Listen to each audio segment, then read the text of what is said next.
Okay, good morning mga ka-teknik. So, yan. Nanganak na naman yung ating rabbit na lion head, no? So, pangatlong panganganak na niya to.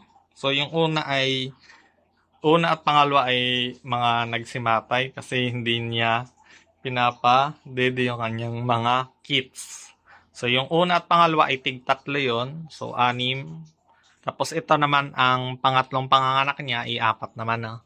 So, this time, hindi na natin iasa muna sa nanay ang pagpapadede. Kasi napapansin ko, wala pa rin laman yung tiyan nila. No? Kahit magto 2 days na.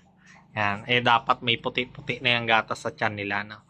So, yun, medyo malikot na yung isa. Gutom na yan. No? So, ang gagawin natin ngayong araw ay magpadede. So, yan. So, gagamit tayo ng dito, yung sali. Ito lang. So, Bear Brand muna. Yan. Tapos gagamit tayo ng, ito, tinimpla na Bear Brand. Yan na. Tapos gamit tayo ng 1cc syringe. Yan. Na. So, ganito tayo magpapadede. Yan.